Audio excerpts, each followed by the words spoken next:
sejam bem-vindos ao nosso primeiro videocast da Mostra Virtual de Projetos. Essa ideia que a gente tem da Mostra Virtual de Projetos é uma iniciativa da Escola Senac de Ensino à Distância. Eu sou o tutor Carlos, participo do curso técnico em contabilidade e também faço parte da comissão da Mostra Virtual de Projetos. Tem aqui também o meu colega. Opa, tudo bom, pessoal? Sou o tutor Israel, sou tutor no curso de transações imobiliárias. Também estou auxiliando aí na comissão da MVP. É um prazer participar aí do primeiro videocast.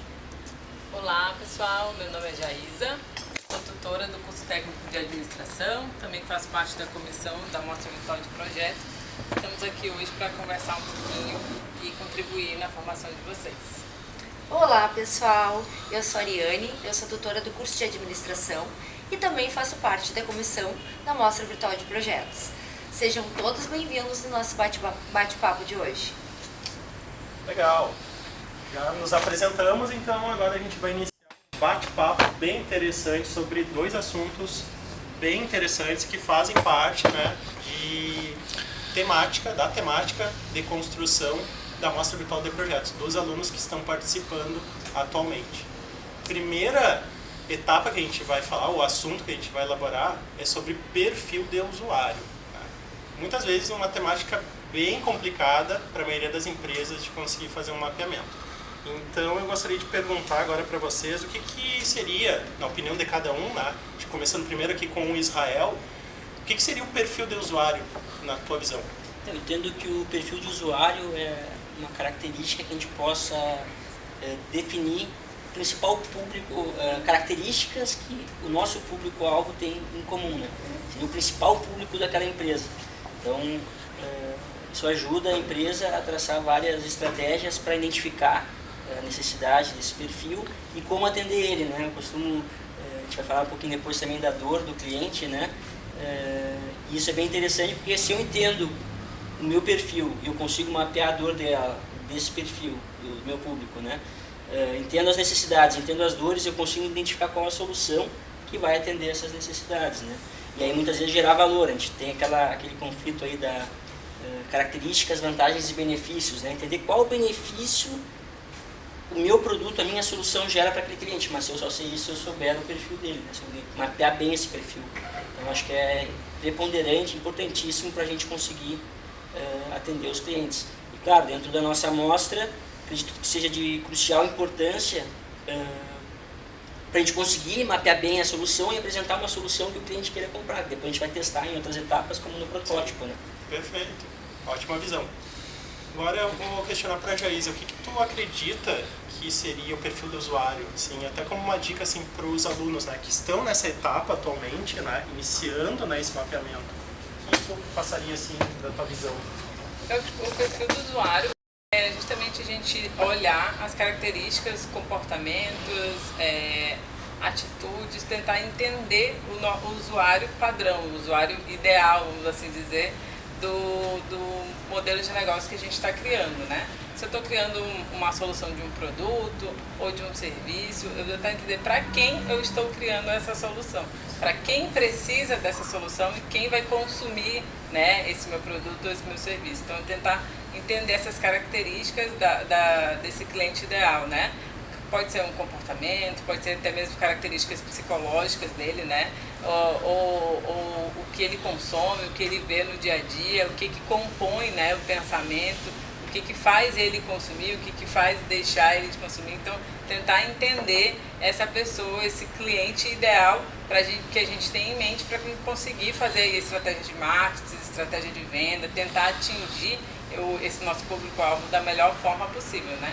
Claro, a gente vai ter ali um perfil ideal desse cliente, depois a gente tem uma empresa, pode ter outros perfis também, né? A gente não vai estar restrito a um perfil de usuário, mas é importante a gente começar a entender o nosso cliente para também tentar entender como estruturar o nosso negócio a partir do perfil do usuário. Bem interessante esse ponto que a Jaísa comentou, né, desse cliente ideal. É quase como se a gente tivesse que fazer tipo um match, né, entre a empresa, a ideia que ela possui e um cliente que existe no mercado. Quando dá esse match, né, digamos, da solução com um problema que o cliente está vivenciando, aí a gente sabe que está indo para o caminho certo no mapeamento do seu perfil de usuário, né? Eu acho que exatamente por aí, como a Jaísa trouxe, né? Uma empresa ou uma solução, ela pode ter diversos perfis ali dentro daquela, direcionado para aquela solução. Então a gente pode ter mais de uma persona, né? Dentro daquele produto ou aquele serviço que a gente quer disponibilizar no mercado. Então é muito importante a gente fazer um estudo, né? De todas essas pessoas, de todo esse público que a gente vai englobar dentro dessa nossa solução. Então eu acho que é primordial a gente ter noção assim bem ampla de qual é a dor, para daí identificar, né, ali quais são os hábitos, enfim, em vários níveis, né, comportamentos, tudo, de todos os perfis que a gente tem dentro do nosso, da nossa solução. Tu mencionou persona. Poderia dar uma explicação um pouquinho mais geral sobre o que seria persona, até para o pessoal que não sabe ainda o que significa persona? Persona nada mais é do que aquele nosso usuário, aquele nosso consumidor, como a Jaísa trouxe, né, ideal, digamos assim. Então, na realidade, tem empresas que têm diversas personas dentro daquela solução que elas desenvolveram, né? No caso, por exemplo, vamos dar um exemplo de um aplicativo de mobilidade urbana como o Uber. Ele vai ter ali, ele vai ter dois públicos, né? Ele vai ter aquele público que é os motoristas que vão se cadastrar dentro desse aplicativo. Então ele vai fazer um estudo dessa persona, né? Que são esses motoristas ali que irão se cadastrar. E também o estudo da persona que serão os usuários que estarão contratando ali, enfim, solicitando aquele serviço dentro do aplicativo. Então, no caso da Uber, ela teria que fazer o estudo dessas duas personas. A gente também pode pegar um exemplo, eu estava comentando aqui com vocês, sobre esse lado da maternidade, né? E aí vem vários produtos e várias soluções, agora que eu entrei nesse mundo, né? E aí sempre, né, a persona normalmente é aquela mãe que precisa de alguma solução ali imediatamente, né, para o filho. Então, nesse mundo da maternidade, hoje em dia tem bastante, é bem famoso, assim, quem está nesse mundo de consultorias de sono, né, para o bebê dormir melhor e tal. E aí, se você tem um negócio desse, né, exemplificando para os nossos alunos, qual seria a persona, né? Uma mãe que tem um filho pequeno, que não dorme, que a mãe não descansa. Então a gente vai construindo e vai trazendo elementos, né? Vai tornando ali o nosso cliente ideal que vai consumir essa consultoria, para que a gente possa conseguir atingir ele e também conseguir se comunicar com ele para conseguir ter estratégia de venda e ter esse relacionamento com o cliente mais próximo, né? Trazer o cliente para dentro do seu negócio. Acho que esse ponto é bem interessante, porque daí a gente já começa a falar sobre um personagem principal, né? Não é que a gente vai ter um cliente único, né? Assim como a Ari comentou, a Jaísa também ela contou muito bem, a gente vai ter várias características e dentro dessa característica a gente vai conseguir montar um perfil, né? E com base nesse perfil daí a gente consegue vislumbrar ou pesquisar melhor, é isso que é o ponto principal, fazer a pesquisa do nosso perfil de usuário. Né? E aí muitas vezes eu acho que a maior parte das empresas pecam nesse sentido, porque elas não sabem como identificar direito as dores, né? Que a gente e às vezes você monta todo o negócio sem entender quem é o seu cliente, quem é o seu perfil, quem é o seu usuário, né? Sim. E aí quando vai efetivamente mostrar um negócio que você está há meses ou anos pensando para esse cliente, talvez não é exatamente essa solução que ele deseja, ou que ele entende, ou não consegue se comunicar com esse cliente. Então, como não foi analisado isso antes, muitas vezes o negócio não dá certo por conta disso, porque não foi pensado em quem eu quero atingir, quem é o meu cliente. Não teve um match ideal, né? Porque nem a empresa fez a parte dela de tentar pesquisar a fundo sobre esse cliente e as dores que ele sente, né? E aí, nesse sentido, Israel, eu queria verificar a tua opinião. Tu tinha comentado ali no início da tua fala sobre as dores. Poderia falar um pouquinho melhor para o pessoal, assim, o que tu consideraria, digamos, algumas dicas que a gente pode observar para a identificação do problema, que seria, na verdade, a dor que o perfil do usuário sente, né? Perfeito, perfeito. Eu gosto de fazer um paralelo aí, né, puxando um pouco para minha sardinha aí do mercado imobiliário, né? Nos últimos anos aí se consolidou de forma muito forte como um dos unicórnios brasileiros aqui no andar, né? E o mercado imobiliário sempre foi um mercado muito conservador e os clientes sempre tiveram as dores deles, né? De uma moradia, um lugar para morar. muitas vezes a curto ou médio prazo. E a legislação sobre locações imobiliárias é uma legislação bastante antiga, já de 78, depois foi atualizada em 91, e era super pragmática ali, né? Para alugar o imóvel, nós temos o locatário, aí fazendo uma figura, para quem não conhece, não manja, seria o seu Madruga, o inquilino, né? Sim. E por outro lado, nós temos o dono do imóvel, que coloca o imóvel para alugar, que é o locador, o seu Barriga. Então, para alugar um imóvel, o locatário tinha que apresentar uma modalidade de garantia. Isso está regulamentado na lei do inquilinato, né? Nós temos o fiador, a caução, seguro-fiança e algumas outras. Sempre muito burocrático, sempre muito custoso. O que a Quinto Andar fez? Ela pegou o processo do mercado, entendeu a dor do cliente. O cliente quer alugar de forma fácil. Tecnologia já existia, nós já tínhamos internet, já tínhamos smartphone, já tinham como fazer para agilizar a vida do cliente. Mas lá na lei do inquilinato tem uma questão que eles pegaram de forma sensacional. E como às vezes a gente está no mercado, a gente fica cego, fica míope, né? Então a gente não conseguia identificar essa dor e sempre foi assim, sempre vai funcionar. Então na lei do inquilinato tinha uma determinação que diz que se tu alugar o imóvel sem modalidade de garantia, tu consegue cobrar o aluguel antecipado. Se tu alugar com uma das modalidades, o locatário entra, vamos botar agora em agosto, por exemplo, e ele vai pagar o primeiro aluguel lá em setembro. E a imobiliária repassa para o proprietário, por exemplo, se ele pagou dia 5 de setembro, a imobiliária vai repassar para o locador, o seu Barriga, no dia 10 de setembro. Então, ele vai receber praticamente depois de 40 dias. O que a Quinto Andar fez? Fez o locatário pagar o mês de agosto, 5 de agosto, o mês de setembro, 5 de setembro, e repassava o primeiro aluguel 10 de setembro. Então, quando eles iam repassar o primeiro aluguel, eles já estavam com 2 aluguéis em caixa.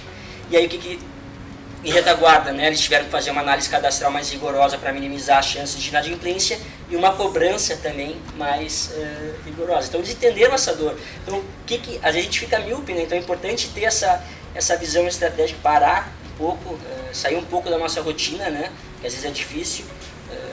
Muitas vezes a gente está apagando incêndio na correria, mas sentar um pouco e pensar mais estrategicamente. Aí, logo eu volto para a dor, mas pensando, né, no perfil do usuário, poderia ser uma sugestão a gente pensar no teorema de Pareto, né? Quais são os 20% do meu público que me geram os 80% dos meus resultados? E aí tentar mapear quem são os 20%, porque é esse que vai me gerar os resultados. E se eu entendo esse público, é meio caminho andado. Mas aí para mapeador, né, o que está faltando? Vou ter que fazer pesquisas, né? Geralmente faz pesquisa em profundidade, pesquisa pode ser quantitativa também, né? Hoje a gente tem soluções muito práticas, os formulários do Google, da Microsoft, né? A gente consegue fazer pesquisas bem complexas até, que vão nos dar vários insights, né? Tem as Focus Group também, que a gente faz uma mesa redonda aqui, tem um mediador e vai fazer perguntas, vai apresentar um contexto para os clientes, geralmente que são mapeados, né? São previamente selecionados. Ou seja, tem bastante alternativas, ferramentas para a gente correr atrás e fazer esse bom mapeamento. Mas, bem como tu frisou, né? Exige tempo, vai ter trabalho que essas empresas vão ter que destinar, né? Para conseguir ter resultados, e muitas vezes existe um risco. Então, o risco do negócio, eu acho que é muitas vezes o maior medo, né, que essas empresas têm, de arriscar, investir tempo e recursos, né, claro, e não ter um retorno talvez tão rápido como eles gostariam. Sim. A Quinto Andar é um ótimo exemplo, arriscou e teve baita de um sucesso. Muitas vezes a gente tem que arriscar. Claro. Né? Então, para tu conseguir efetivamente sair do teu oceano vermelho, né, e ir para aquele teu oceano azul. Perfeito. Né? A analogia que a gente tem no marketing, quando a gente está no oceano vermelho, é cheio de empresas e concorrentes. Só que ali, obviamente, tu não vai ter uma fatia de mercado tão alta, né? Tão elevada. Tu vai estar dividindo a fatia com várias empresas do mercado. Agora, quando tu identifica um novo nicho, aí tu sai daquele oceano onde está todo mundo concorrendo e tu vai para um outro nicho onde somente tu vai ser a única empresa que vai ofertar um serviço ou um determinado tipo de produto. Aí tu ganha na novidade. E aí que entra a questão da inovação. Né? De tu parar para pensar e rever os teus processos. Isso exige coragem, né? Sim, exatamente. De Exige pensar muita coragem. de forma diferente, que nem você falou, às vezes a gente tá ali dentro, mas pensando numa forma míope, né? Olhando só com aquelas lentes que tu sempre teve, porque Tá, mesmo no teu automático. no piloto Zona de conforto, automático. né? Por Não sei vezes se é é tão uma dor. confortável assim, mas, É que muitas mas vezes é a zona que a gente conhece, a gente né? olha, né, Thaís? A gente olha, os concorrentes estão fazendo igual. Sim. Isso aí. Por que que eu Estão vou gerando fazer resultado diferente? de uma certa forma. Por que, que eu vou que eu vou ser o diferentão Tá da todo história? mundo ganhando, por que que eu vou fazer diferente? Não, Sim. vamos continuar assim. Daí quando um faz diferente, daí todo mundo fica meio apavorado. E agora o que que a gente faz? A Sim. gente imita ele ou a gente continua aqui na zona de conforto? Só que É. daí tu corre um risco. Se tu ficar parado e não fizer nada, aí tu pode acabar sendo empurrado para fora do mercado. Foi o que aconteceu com o Kodak, né? Que a gente sempre traz esse Exato. exemplo, né? Ótimo. Ela já tinha a solução ali das câmeras digitais, mas como ela era líder de mercado, era muito fácil para ela continuar ali, né? Não fez o mapeamento correto do perfil Exato. do usuário, não perguntou para eles o que que eles gostariam. Isso. né? Então ela continuou na mesmice, né? Com Com os filmes seus de filmes. 12, 36 pose. E aconteceu que o que? Descobriram a solução, lançaram antes, e eles já tinham a solução e ficou lá engavetada. Exatamente, eles acreditaram que o cliente precisava de solução era o rolo de filme, Isso. que eles iriam continuar fazendo a revelação do modelo de rolo de filme pelos próximos 30 anos, só que não. A evolução foi chegando, né? As máquinas foram evoluindo e a máquina digital foi lançada e eles ficaram parados no tempo. E a gente vê que o perfil do consumidor atualmente mudou muito, né? Todos são muito imediatistas hoje em dia, então é tudo voltado para esse imediatismo agora, né? É quase que um mapeamento de perfil do usuário constante em tempo Isso, real, porque as pessoas exatamente. mudam muito rapidamente de gostos. Né? Exato. De Bem por aí. E também hoje a gente tem a nossa concorrência. Antes eu abria um negócio aqui na rua, nessa rua que a gente está aqui, e para todo mundo que passasse aqui na rua ia ver o meu negócio. E quem não passasse aqui na rua não ia ver, e eu também não ia ver o concorrente. Hoje em dia o meu concorrente ele está aqui no celular, a pessoa pesquisa o que ela quer. Sim. E aparecem todos os concorrentes e todas as pessoas que querem ver bem aqui na palma da mão. Então não tem mais a questão da localização, que é a minha localização, então eu não vou ter mais tanto essa concorrência, ou eu estou num ponto estratégico, né? Então a gente, os empresários, os empreendedores, eles têm que ter isso em mente. Eles têm que satisfazer o usuário para que ele possa querer ir atrás e consumir o que eles estão ali, né, oferecendo, porque senão a concorrência dele não está mais no outro bairro, na outra cidade, sem ter acesso, né? Ela está aqui na palma da mão. Sim. E é só um WhatsApp, ele faz uma pesquisa de mercado com várias empresas do mesmo ramo e ele consegue definir ali o que ele deseja, né? Então, tem que estar à frente, tem que estar sempre pesquisando, tem que estar sempre inovando, tem que estar sempre, né, trazendo, que nem eu falo, o usuário para você, tentar entender ele e tentar entender realmente qual é a dor para entregar essa solução da melhor forma. Talvez uma dica aí para os usuários, né, para os alunos que estão nos assistindo, é pensar um produto que eles usam, uma solução, né, entender que dor que esse produto, essa solução resolve deles. Aí eles podem, de repente, fazer esse paralelo, né? Sim. Por exemplo, quando eles pedem no iFood, por que eles estão pedindo no iFood, por exemplo, né? Trazendo até o exemplo do iFood, né? O Uber Eats fechou. Eles acabaram finalizando. A Uber finalizou o serviço do Uber Eats. Por quê? Porque o iFood ele já era líder de mercado, né? Ele já tem contrato de exclusividade com os restaurantes, com as empresas. Então, todos os restaurantes, todos os supermercados que entram ali no aplicativo deles, é contrato de exclusividade. A Uber Eats não conseguia trazer para eles aqueles estabelecimentos. Então, eles viram que aquilo não era, daqui a pouco não era uma solução que eles precisavam resolver, que já estava sendo resolvida. Sim, acho que E eles poderiam focar em outras soluções que ainda não tinham no mercado. Que daí surgiu o Uber Flash Moto, que daí de entregas que a gente não tinha. Então eles começaram a focar em outras dores que existiam no mercado que ainda não existiam. Se eles Soluções. tentassem competir, né, como eles tentaram, né, com o iFood, na verdade eles estariam competindo com alguém que estava, digamos, com muito Consolidado. mais expertise, né, muito mais Exato. consolidado no mercado, e aí tu só consegue competir com esse tipo de empresa quando tu gera uma ideia, tu tem uma ideia e tu lança no mercado essa ideia com um alto grau de inovação. Sim. Se for uma ideia simplesmente para replicar Só o que... incrementar. Para incrementar e fazer exatamente o que o concorrente faz, tu não vai conseguir competir. E a aplicabilidade do iFood, ela pode ter vários restaurantes e vários entregadores, então assim, também não tem uma saturação de mercado imediata, né? O iFood só vai conseguir atender essa parte, né? E aí o Uber Eats ou outros poderiam vir e atender. Não, como é muito fácil e tu pode colocar esse teu negócio, qualquer restaurante, tá tudo ali na palma da mão, então eles conseguem dominar o mercado, né? Não sei você, mas às vezes eu peço e recebo lá um cartãozinho para pedir direto pro restaurante. Raramente eu peço, mesmo que tenha desconto. Sim. Porque a facilidade de pagar com o cartão de crédito na hora. Tu sabe? confia, né? Um aplicativo que tu já confia. Já aconteceu do pedido do restaurante não chegar a comida. Te devolve dinheiro. Não, sem ser pelo iFood. Aí é tudo uma comunicação muito maior. Eu penso assim, eu não cheguei a pagar, né?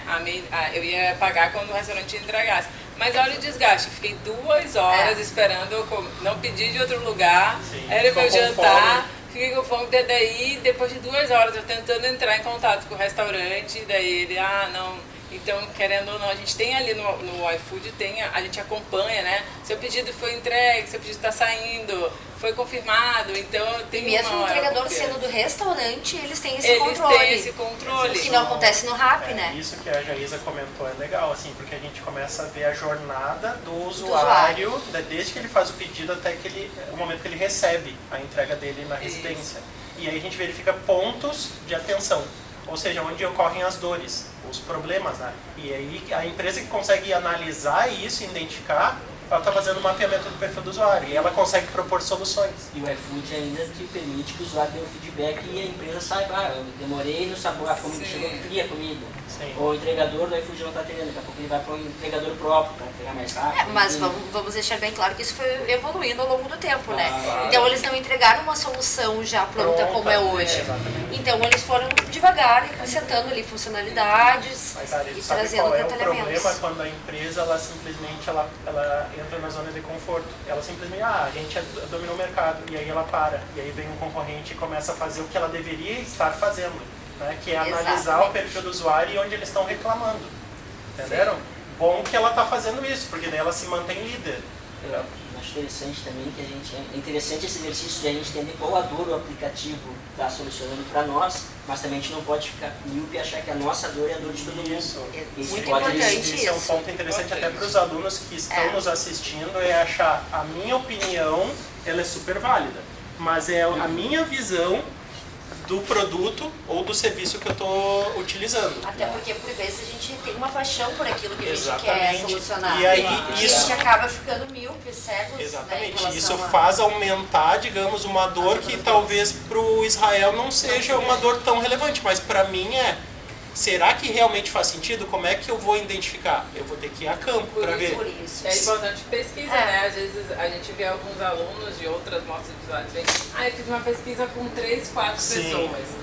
Então fica muito restrito. Geralmente E se for do seu são núcleo familiar. Exatamente, são das pessoas que moram com ela na mesma casa. Isso, então assim, é uma visão muito restrita, né? Uma visão de mundo muito restrita. Então é muito importante que a gente abra essa pesquisa para tentar entender melhor, né? Sim. Tanto para pessoas, se for você está abrindo negócio na sua cidade, né? Ou se for uma coisa para atingir de forma regional ou nacional, enfim, tentar ampliar e conversar até, se for possível, né? Conversar com algumas dessas pessoas, tentar entender quanto mais pessoas você conversar e entrar na sua pesquisa, melhor, né? Para não ficar assim, uma visão restrita, né, do seu negócio. E aí você conversou com 3, 4 pessoas que acharam que aquela é a solução perfeita. E quando você lança esse negócio no mercado, não é a solução perfeita para a maioria das pessoas, né? Para pessoas que têm outra visão de mundo. Muitas vezes tu perdeu tempo e dinheiro, né? Investimento que tu fez em cima de uma ideia que não soluciona o problema do teu público-alvo. Sim. Sim, até o cliente falou, vai fazer entrevista em casa, vai entrevistar o pai e a mãe, que com certeza vão comprar a tua ideia, né? Eles Exato. têm um apego emocional ali, então eles já vão ver com outros olhos, né? Então Exato. é importante validar isso em Hoje em público. dia a gente tem tanta facilidade, né? A gente pode fazer por WhatsApp ali, né? Falar com alguém por WhatsApp, com pessoas por WhatsApp, fazer questionários no próprio Google, ali a gente consegue desenvolver questionários. Sim, as redes Mas sociais, a ideia, né, nas redes consegue. sociais também, mas a ideia é sempre a gente pensar em perguntas abertas, né, que, enfim, a gente consiga fazer uma entrevista com maior profundidade com essas pessoas. Isso eu concordo 100%. Geralmente as pessoas erram, vão fazer um formulário, né? Elas colocam muitas perguntas fechadas. O que seria não. pergunta fechada? Pergunta de resposta sim, não. Ou Ou seja, com alternativas que, que, né, que não pré-definidas gera já. um conhecimento que Exato. tu possa utilizar para melhorar o teu produto ou o teu serviço. Até Você acha porque- interessante essa solução? Sim ou não? É. Sim. Até porque nesse Isso não, momento não te agrega em nada. a gente só- não precisa de uma pesquisa quantitativa nesse momento, a gente Sim. precisa fazer uma pesquisa qualitativa, analisar todo o mercado, analisar se a nossa solução faz sentido ou Sim. não para aquela dor. Então é Então, muito mais amplo. Talvez essa parte quantitativa sirva apenas, deve servir no caso, apenas para separar as respostas e pegar do público que eu defini como a minha persona, né? Sim. Então eu vou botar, se o meu público é homem, são homens de tal faixa etária, eu vou botar você é homem, você é mulher, qual é o seu sexo, né? Sua faixa etária e etc, etc. E isso aí depois posso filtrar as respostas Sim. conforme Pra escolher um é, gênero, talvez uma faixa etária, e aí tu focar naquele público-alvo. e aí depois fazer as abertas, né? Pra Sim. entender esse público. Dá pra ir nesse sentido. E diga uma coisa, começando por ti, Israel, o que tu acha assim do canvas da ideia, assim, fazendo um paralelo com o mapeamento do perfil do usuário? No que essa ferramenta ela ajudaria, né, a identificar o teu perfil do usuário de forma assertiva? Perfeito. Eu entendo que é uma ferramenta que nos ajuda a enxergar de forma sistemática Sim. toda a minha ideia, né? Então, qual a ideia? Eu penso pensando na ideia inicial, né? Então, eu vou pensar qual vai ser o título da minha ideia, qual vai ser o slogan, né? Qual vai ser a descrição, qual o público que eu estou imaginando que seja o Tanto que que atenda. no canvas da ideia tem um quadrante que é o público-alvo. Exatamente. Exato. Então, eu vou pensar no público-alvo, os diferenciais, e aí isso vai me dar um norte legal, um panorama para eu depois testar essa ideia, né? Então, ele me dá eu consigo enxergar um mapa, né? O mapa da ideia geral, né? Qual é a ideia, quem é o público, quais são os diferenciais que eu vou oferecer. Então, eu quero fazer uma empresa de tipo iFood, né? Entrega de comida. O que eu vou oferecer diferente do iFood, né? Cara, é um exemplo absurdo, porque hoje consolidar um investimento para a própria Uber, uma empresa bilionária, não conseguiu enfrentar, né? Então, só para a gente ilustrar, né? É uma ferramenta de visualização, né? Tu vai colocar ali todos os dados e tu vai conseguir visualizar e vai conseguir testar essa tua solução, enfim, se faz sentido ou não. Jogar ali, né, pensa inicialmente, né, Exato. de estruturar. E isso não quer dizer que a gente não possa mudar, né? Obviamente, esse é Até- o primeiro é. ponto, né? Porque a Aquela gente tá é só testando, uma né? ideia. Uma O que ideia. está aqui na minha cabeça eu vou estruturar pela primeira vez ali, né? Pensar de forma geral e depois eu vou detalhando, testando, conhecendo melhor, né? Ali já tem o público-alvo. Depois eu posso utilizar outras ferramentas para entender aquele público-alvo, né? Pegar aquele ponto ali, o mapa da empatia, e ir complementando, né, essa ideia geral que teve ali para eu tentar entender. Inclusive até mudar, né? Depois eu entender que a solução é exatamente, para o meu público-alvo não é essa que eu pensei inicialmente, mas eu preciso estruturar de uma outra forma e é super válido, né? Não Porque é daqui a super- pouco tu entende que existe aquela dor, Isso, né? Só que tu não conseguiu propor uma solução específica para aquela dor né, de uma maneira tão correta. E isso serve até para empresas que já estão no mercado, né? Claro. Essa ferramenta, não É. só para novos negócios. Não, Já que a gente está falando sobre o mapa da empatia, o que vocês podem dizer dessa ferramenta que é é a primeira entrega, na verdade, que os nossos alunos precisam fazer lá dentro da sala, né, virtual da mostra virtual? O mapa da empatia, a primeira questão é o aluno tentar conhecer, ela é feita para isso, né? Para ele tentar conhecer o usuário, né? O usuário ideal, ali, o cliente ideal que ele Esse estava perfil falando. dele mesmo. Desenvolver a persona que a gente persona, vai né? comentar. É uma das ferramentas que tem, mas que a gente escolheu para o nosso MVP, né? Para que o aluno possa estruturar quem é essa persona, né? Porque às vezes a gente fala que é a persona. Tá, mas como que eu vou compor essa persona, né? Como é que eu vou compor esse cliente ideal? Então ali tem várias dicas, né? Os quadrantes que os alunos podem ir preenchendo e justamente pensando para que possa compor, tentar ver o que ele escuta, o que ele pensa, o que ele vê, quem é, tentar entender cada vez mais quem é essa pessoa. Porque para a gente não ficar restrito, o meu público-alvo são mulheres de 30 a 50 anos. Nesse nicho, né, tem vários tipos de pessoas, mulheres de 30 a 50 anos, quantos perfis de diferentes formas. Então, a gente, utilizando o mapa da empatia, outra ferramenta, mas essa específica que a gente utiliza, ela é justamente para a gente ir mais a fundo do que isso, né? Para a gente tentar realmente entender, conhecer esse usuário, né? Essa persona, montar a persona e a partir do público-alvo. As suas dores, as suas necessidades, até porque as nossas estratégias, tanto de marketing quanto todas as outras, vão ser, né? Vão ser voltadas para o usuário, né? No momento que tu começa uma estratégia de marketing, tu tem que ter bem definido qual é o teu público-alvo, senão claro. tu vai estar gastando dinheiro jogando, né, digamos, esse investimento no lixo. E eu acho legal que a Jaísa comentou que a gente tem uma ferramenta que a gente escolheu, que é o mapa da empatia, mas não quer dizer que o aluno, né, ou qualquer outra pessoa que for pegar uma ideia e tirá-la do papel para abrir o seu negócio, que vai ficar restrita somente ao mapa da empatia. Não, a gente escolheu uma ferramenta, mas existem muitas outras. Como o Israel comentou da pesquisa, que a gente pode aplicar, uma pesquisa quantitativa, uma pesquisa qualitativa. A gente pode fazer um mapeamento da jornada do usuário, junto com o mapa da empatia, criar uma persona, ou seja, tem várias ferramentas e todas juntas ajudam, né, em conjunto, a definir um bom perfil do usuário que tu tem ali no teu público-alvo. Perfeito.